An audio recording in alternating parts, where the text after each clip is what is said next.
Salut les filles! Alors aujourd'hui, avec cette petite vidéo, on va faire un truc un petit peu innovant et différent. C'est-à-dire qu'il y a plein de questions qu'on se pose auxquelles on n'a pas de réponse, où on ne dit quoi faire et quoi ne pas faire, mais on ne dit jamais pourquoi.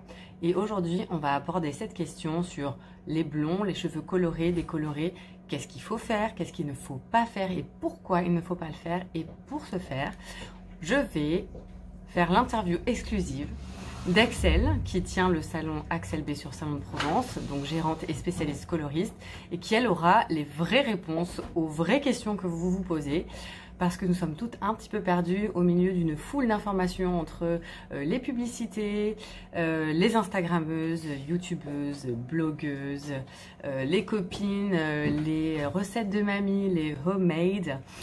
Pourquoi donc les questions du type pourquoi le shampoing d'up c'est pas trop pour mes cheveux, pourquoi est-ce que je dois faire des soins, est-ce que l'huile de coco c'est vraiment bien ou pas bien.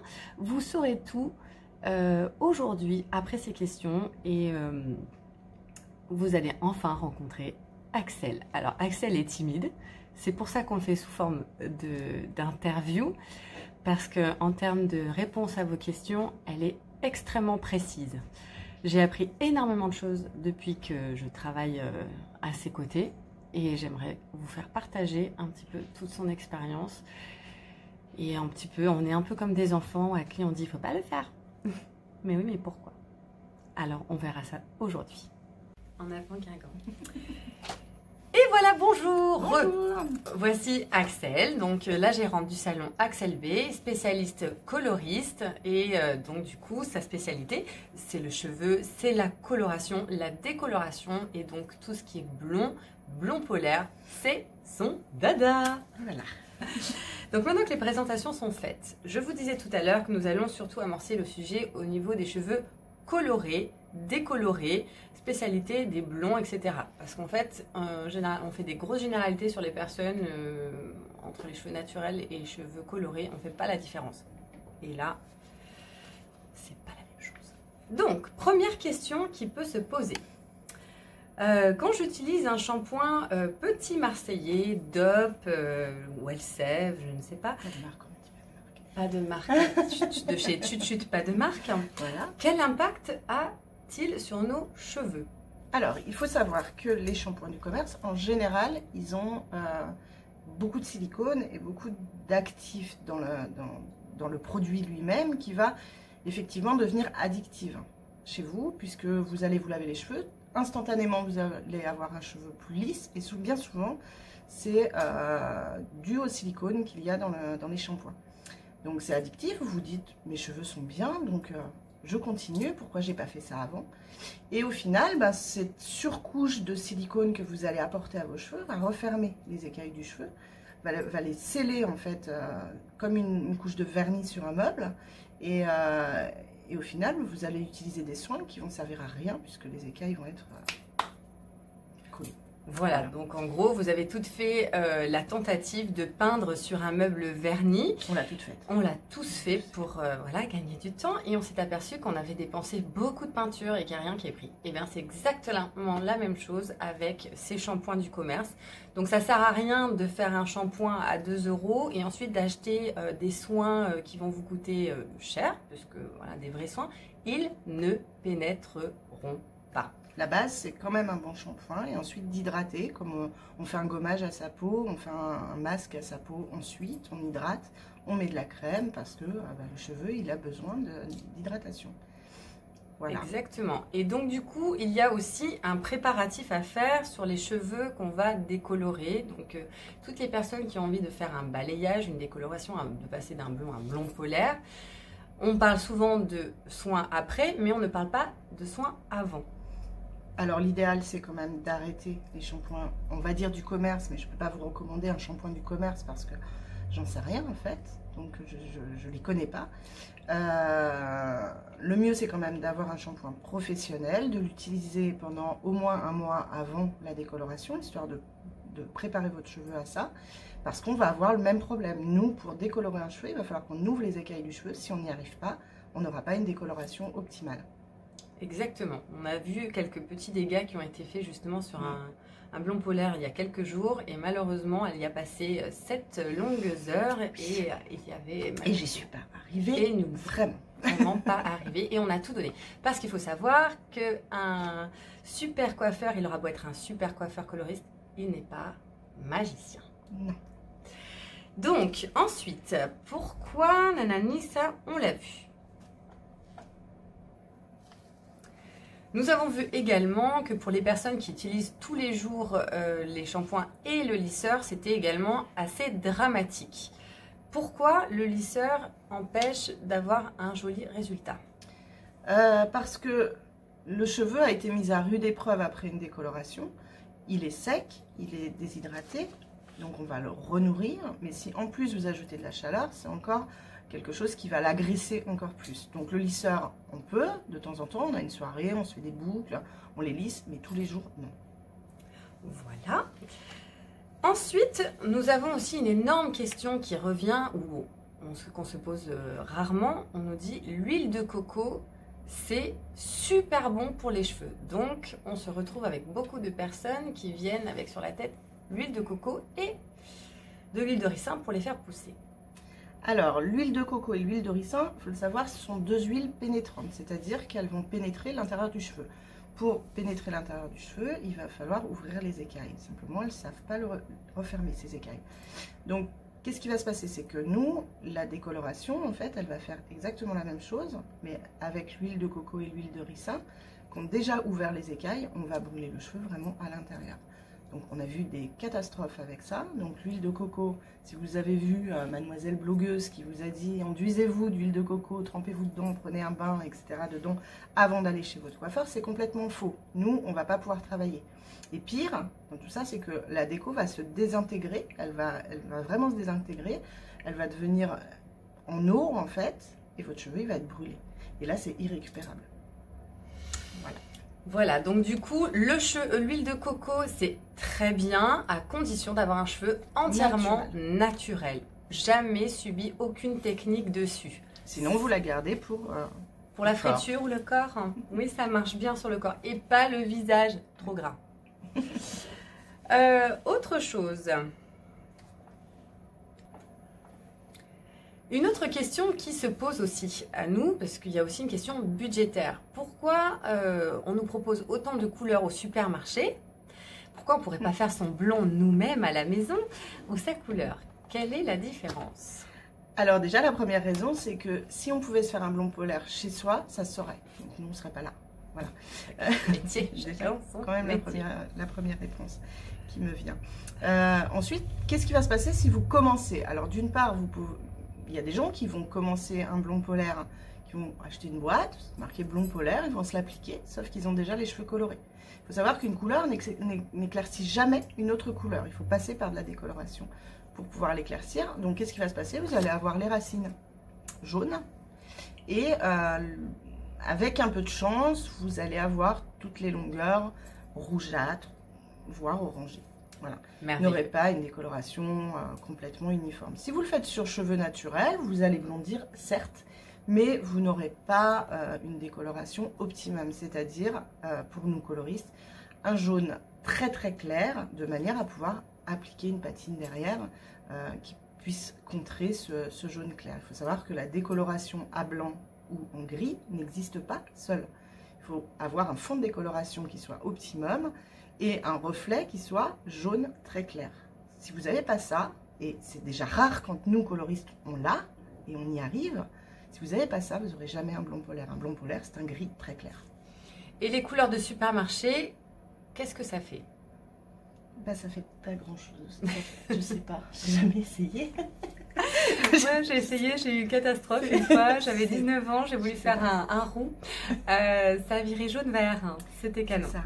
Voilà, c'est ça. Que de vaches, voilà. Il faut savoir que le blond polaire, c'est un cendré, c'est un gris, donc c'est un cendré pur. Le cendré pur, dans la colorimétrie, c'est du bleu. Donc si vous mettez du bleu sur du jaune, c'est simple. En fait, il va se passer que vous allez être verte. Alors, c'est pas un joli vert, hein. C'est un vert un peu ça, là. Voilà, c'est un peu ça. En plus moche. En plus moche, parce qu'elle est belle, elle est belle. Ça, c'est beau. Non, mais vert, comme ça sur les cheveux, c'est pas ce qu'on appelle du c'est pas top. Voilà. Et du coup, on a aussi un petit souci sur les personnes qui font beaucoup de natation et qui veulent un blond polaire. Le chlore de la piscine, c'est pas très bon non plus. Donc, ce qui va se passer, c'est que votre cheveu, il va devenir vert. Donc, il faut faire attention avec la piscine. Alors, autre question qui se pose, on nous a aussi beaucoup harcelé, on nous martèle avec ce fameux shampoing bleu, qui n'est pas bleu, qui est violet. Violet, voilà. À quoi il sert et pourquoi? Alors, le shampoing bleu, qu'on appelle communément shampoing bleu, en fait, il est violet. Pourquoi? Parce que le violet, en colorimétrie, c'est un anti-jaune. Le bleu, c'est un anti-orange. En fait, c'est vraiment l'inverse. Les gens, en fait, des fois, ils sortent de chez le coiffeur et le coiffeur leur dit « Ah, mais ça va s'éclaircir, prenez ce shampoing-là, faites-le et vous verrez, ça va s'éclaircir. » Non, ça n'éclaircit pas le cheveu. Le violet, il est là pour contrer un reflet jaune. Donc, on s'en sert en fin de patine, c'est-à-dire qu'une patine, ça peut durer à peu près 3 ou 4 semaines, selon si le cheveu est poreux ou non. En fin de patine, vous avez une soirée, et là, votre cheveu, il est un peu jauni, c'est-à-dire qu'on retombe sur le fond de décoloration qu'on avait au départ, avant de passer la patine. Et à ce moment-là, vous faites un shampoing violet, ça va vous sauver la vie pour une soirée, pour une semaine. Et après, vous retournez voir votre coloriste et vous refaites la patine. Donc, du coup, en résumé, si vous sortez de chez le coiffeur, vous venez de faire une belle patine, que vous avez passé 4 heures chez le coiffeur, dépensé une certaine somme, n'allez pas tout foutre en l'air avec un shampoing violet. Voilà. La patine, c'est une couleur, ce sont des pigments colorés, ça s'entretient avec un shampoing pour cheveux colorés. Ok. Maintenant, autre dilemme qui se pose assez régulièrement chez les coiffeurs, c'est qu'est-ce qui va se passer? C'est chat. Il y a chat qui appelle. Je coupe. Je vais couper le chat. Pardon, il y a chat. C'est quoi là? Alors, c'est quoi là? Reprenons. Pour vous, mesdames, qui venez chez votre coiffeur en pensant que c'est une magicienne, qu'elle va pouvoir attraper toutes les bévues de vos anciens coloristes, il faudra bien écouter ceci. C'est-à-dire que si vous arrivez avec une photo, souvent on a tendance à se dire, ben voilà, moi je suis large et je suis brune et je veux du blond. Qu'est-ce qui se passe et pourquoi on ne peut pas le faire? Alors d'abord, il faut savoir que le blond, ça se travaille en plusieurs fois. C'est extrêmement rare qu'on ait le blond souhaité en une seule fois. Quand je vois arriver des photos, bien souvent, ces photos, c'est pas vous, c'est pas votre carnation, c'est retouché. Donc, oui, j'ai compris ce que vous vouliez, j'ai compris l'esprit, mais reproduire une photo que je ne vois que de dos, est-ce que ça va vous aller au teint? Est-ce que c'est votre carnation? Est-ce que vous seriez pas mieux avec un blond plus doré, plus beige, moins blanc? Ça, c'est après mon expertise et moi, mes conseils qui vont vous le dire. Après, si vous voulez une photo, prenez-vous une photo, mettez un filtre. Et Snapchat, ça marche très très bien. Très bien. Je ne vais pas travailler mieux sous pression. Je vais pas. C'est pas parce que vous avez fait tous les coiffeurs de la ville et que personne ne vous a réussi que moi, je vais y arriver mieux que les autres. S'ils n'ont pas réussi à un moment, c'est que ils y arrivaient peut-être pas et qu'il n'y a peut-être pas de solution en fait. Tout simplement, j'ai pas forcément moi les solutions à des problèmes que tous les coiffeurs ont rencontrés. Sachez également que du coup, un bon coloriste, donc un vrai coiffeur, en priorité va s'occuper de votre cheveu et de la qualité de votre cheveu. Vous n'obtiendrez un résultat qu'à condition que votre cheveu suive. Voilà, ça c'est la base. Nous, on va faire tout un travail. On va vous donner des conseils. Si vous, après chez vous, vous ne faites pas de soins, vous ne suivez pas les conseils, ça ne peut pas marcher. En fait, c'est vraiment un travail d'équipe. C'est aussi une question de chance parce que des fois, ça ne marche pas. Et voilà, ça, on n'y peut rien. Donc, c'est un petit peu ça. Et c'est vrai que... On est aussi déçus que vous, des fois. Ça touche énormément. Et du coup, c'est vrai que les soins à la maison sont quand même primordiaux puisque quand on touche aux cheveux, on lui enlève de la kératine, la protéine du cheveu. Et on lui enlève la kératine. Donc du coup, c'est bien de l'entretenir avec de la kératine pour pouvoir reconstituer cette couche de protection du cheveu. C'est bien aussi de laisser le sébum se reconstruire après une décoloration, parce que le cheveu a été décapé, le cuir chevelu aussi. Donc c'est important de laisser cette protection se reconstruire, parce que le sébum, c'est une protection de votre cuir chevelu et de votre cheveu, donc il faut le laisser. C'est pas la peine de vous relaver les cheveux tout de suite après. Laissez cette couche de protection se reconstruire avant de pouvoir les relaver, et nourrissez-les. Donc c'est important de ne pas non plus faire de lavage excessif des cheveux. C'est pas parce que vous les sentez trop gras ou quoi que ce soit, au contraire, ça les protège davantage. Voilà. Donc, en résumé, nous avons vraiment centré toutes ces questions, celles qu'on nous pose régulièrement, celles qui viennent au salon le plus souvent et qui peuvent faire aussi quelques dégâts si vous ne faites pas tout ceci. Maintenant, vous avez le pourquoi. Donc, en résumé, qu'est-ce qu'on peut dire sur... Eh ben, le plomb polaire, c'est pas pour tout le monde. D'abord, ça ne va pas à tout le monde. C'est une couleur très froide. Les carnations qui supportent des couleurs très très froides comme ça sont assez rares.